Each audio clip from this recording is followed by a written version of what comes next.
waste your time doing fun hobbies. I mean, who needs to spend hundreds of dollars on pickleball lessons or even up to $25,000 on their own personal savings to become an amateur professional in a hobby that was meant for them to hang out with new people and to connect with their friends?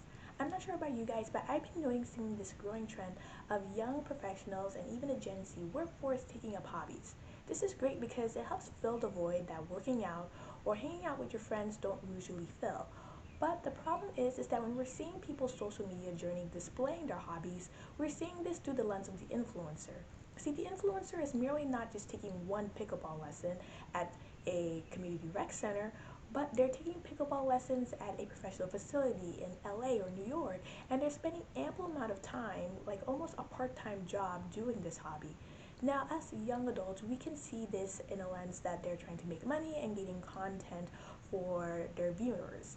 But for people who are generally interested in trying this hobby, if they keep on seeing this type of lifestyle, they feel like in order to start this hobby, they need ample amount of leisure time or even a certain amount of money to get started. And that's where I want to come in and change this narrative. See, I believe that when you're starting a hobby, you shouldn't need to have all this time or money to get started. And I want to show the bare minimum cost when it comes to getting equipment, learning lessons, and also accessibility. Do we need to go out and practice every time we're trying to do this hobby, or can we do this at home? As well as health. Yes, there's great benefits of doing hobbies, but is there times where if we do this too extreme, we can get hurt or injured?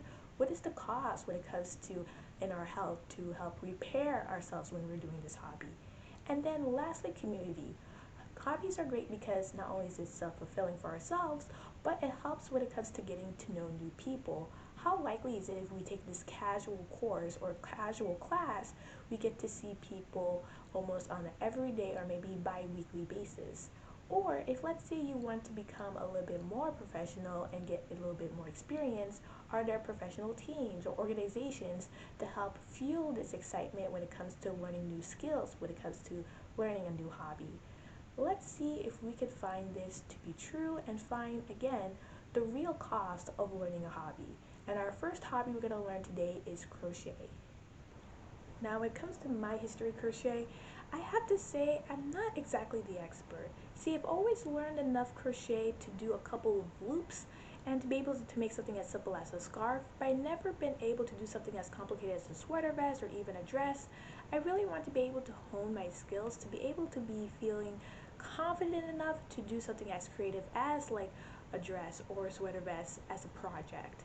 As well as when it comes to my own experience with crochet and crafting itself, I do like crafting. I actually have a couple of projects where I have some leftover supplies and materials that builds into a collection, and this collection can be often referred to as the craft graveyard.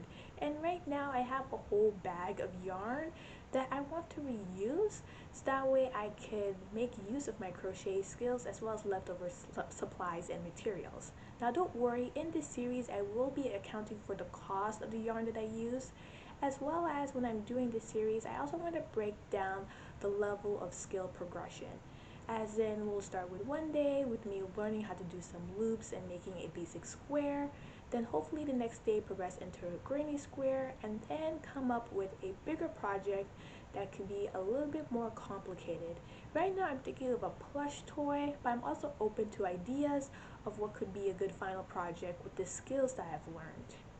As well as when I'm learning these skills, I also want to make sure that I'm being transparent about the amount of time it takes to do these skills, as in the cost is not just monetarily, but also time, and also be transparent when it comes to how my experience is learning these skills, because it's not easy to learn these new skills, especially when you're doing this after your 9 to 5, or if you're learning during the summertime and you're just trying to do something that's fun. Now, fun. Now, this can be quite exciting because when you're having fun with a project, you can get this initial fuel and energy, but this can also translate into maybe overspending or maybe over researching when it comes to starting a new hobby. But the great thing is you have me to help you really win when it comes to the actual equipment cost of doing crochet. Now, when I did my research, if you just decide to go into a craft store and just get a crochet hook, you'll be overwhelmed with the amount of choices. When I was doing my research, I was definitely overwhelmed to see how many choices there are when it comes to crochet hooks, and also when it comes to yarns and materials. And essentially, when it comes to beginning, you just need a hook and a bundle of yarn. Now, when it came to the standard size hook, I did my research with Google and Bing, and I found a lot of crochet websites and blogs recommended the category of H, and then the size of 5 millimeters when it comes to the standard size crochet hook. Now, how accessible is getting this hook? Now, there are different choices. You can go to big box stores like Walmart and Target. Now, when it came to Walmart, I was actually quite surprised. They have a great selection when it comes to sewing and craft materials, and you're definitely able to get a crochet hook. The range when it comes to getting a crochet hook is around $3 to $8. And when I went to my Target, I realized there wasn't a lot of crocheting materials or supplies. I felt like a lot of the craft supplies at Target in store was geared towards more children crafts rather than like hobbyists. And then when it came to craft stores, I was able to find crochet hooks and yarn, and their crochet hooks were around the same range of $3 to $8, especially with a lot of craft stores offering discounts and rewards if you buy things from there. So I feel like there really is no differentiator when it comes to going to a specialty store or a bigger box store. Now, of course, I do live in Raleigh, North Carolina. It's a mid-sized city, so I don't live in a very big city, nor do I live somewhere that's very rural or farther away. That's why I also set the range of $3 to $8, because if you do live somewhere more rural or further away, you're probably going to spend more when it comes to shipping, when it comes to the materials, and the same thing when it comes to yarn. With yarn, I found it really easy to access when it comes to going to a bigger box store like Walmart or Target, and that ranged around $3 to $10.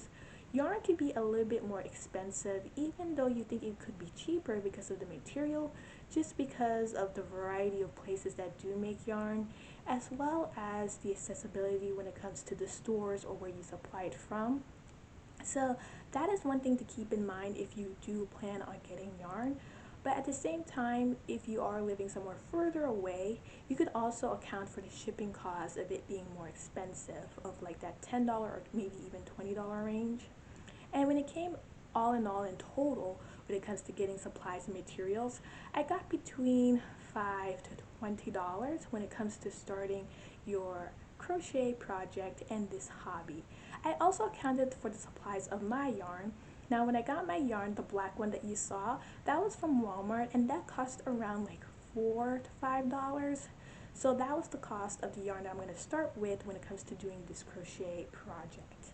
As well as, if you noticed, I mentioned Raleigh a little bit earlier, and that is because that's the city where I live in, but I also have a website called RDU is Fun, where I help people find fun things to do in the Raleigh-Durham area. So if you're watching this series and thinking crochet sounds cool, but I think